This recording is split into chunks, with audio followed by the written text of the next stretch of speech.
All right, Scott. Thanks for making me look smart. Of course, man. Mac and Dana and Kyle are dead to me. So you're the only one I like at CITIUS anymore. All right, so let's start off with the first big decision of the day. Yeah. Immediately, the two packs. There's two packs, and you decide you're going to take it a little bit more conservatively.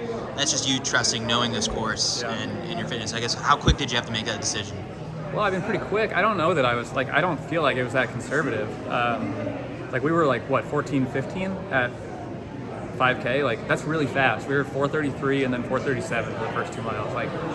It doesn't take a genius to know that's not going to go well. And so we check off, and we're still rolling. We're still good. We're still really fast. I knew, the 1:03:30 range was going to be kind of my speed limit. And when we were going to be way under that, I knew I couldn't be in there. And it didn't feel conservative, that's the fastest I've ever gone out by a good 30 seconds in a marathon. So, I felt like I was being aggressive. And then once we got to halfway, I kind of knew that if something was going to happen, if we were going to be able to get back there, I was going to have to make it happen, and I was going to have to make it happen now. So I was pretty aggressive from 12 to 15, big push down the hill, and then a couple guys were with me. Matt McDonald did a lot of work in the hills, and I did a lot of work between the hills, and so.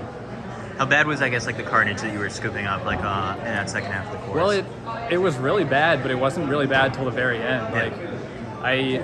We got maybe one guy around 10, and then there was one guy on Beacon at maybe 22 or 23, and then I picked up 3 spots in the last K. I got Mance, I got Career, and then I got the French guy that I was battling with the whole way. So I was very surprised that it didn't happen earlier, just because the race goes out slower and there's more carnage, So it was pretty. But you could tell some of those guys the lights were out and the lights were on, no one was home. So how did this one feel compared to your other Bostons? Yeah, it felt worse. It felt way worse. Going out that fast, my legs felt bad at 7. But I just had to have faith. I knew the long runs have gone really well. The way we train, I knew that even if I blew up, I was going to be able to run 5:05s. Even worst case scenario, 5:05s to 5:10s. So I just had to have faith that the legs were going to be there. But they didn't feel good at any point. I never had that stretch that I've gotten in marathons in the past where I was really eating up ground and mowing people down and seeing good splits. It was a grind the whole way.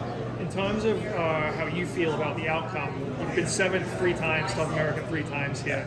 How does it compare to last year in 2019? How are you feeling right now? Yeah, I said before the race, we were going to judge success afterwards, based on whether I made the right decisions, whether I was tough the whole way, whether I ran aggressively, whether I, finished on empty, and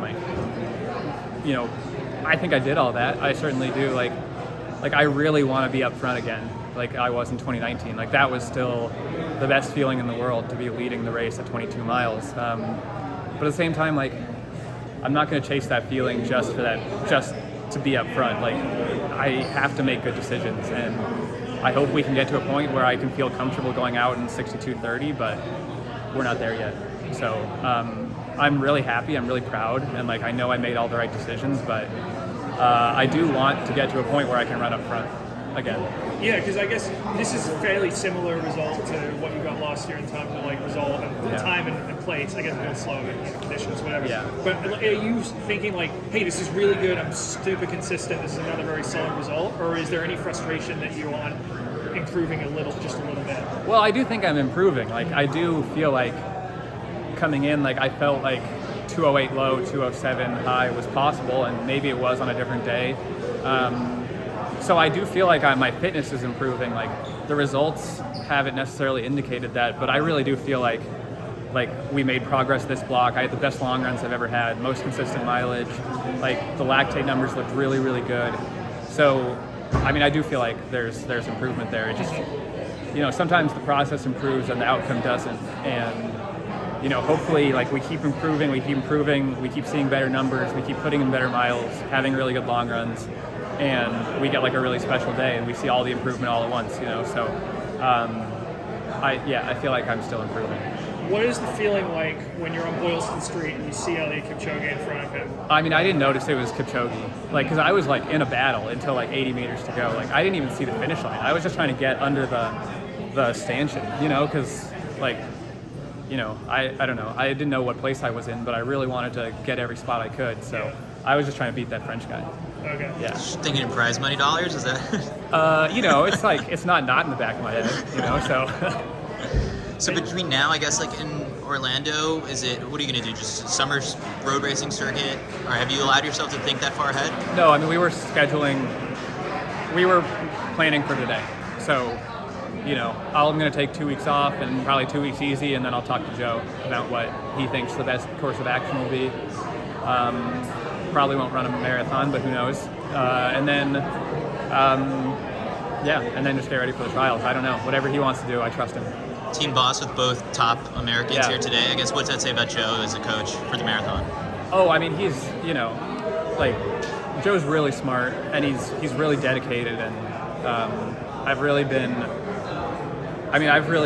impressed with the last year and 15 months or so that I've been working with him, and not just from his like mind, but also like he doesn't always come off as like the warmest guy, but like he's really there for all of his athletes, and I feel very supported by both him and the team, and it was a special day, and like we got back into the hotel, and like I see on the TV that like Emma's winning, you know, the race, and it's like, holy shit, like I'm not getting a massage, like I'm like, let's watch the race, like basis might win this thing, and she's had such a good block, and she works so hard, so I don't even really remember what your question was, but I'm really happy to be part of the team, and I'm really proud of Bates, and I'm really thankful for Joe. What's the post-race celebration meal? Coors and burrito, or are you changing things up? Oh, you know, I'm not going to be that picky. You know, whatever we can kind of get ourselves into. I think we got a couple of margaritas in a can in the room, so we'll probably start with that. And, you know, see if we can get down an espresso martini or two, and then hit the town. All right, well, you earned it. Thanks. Thank you so much. Thanks.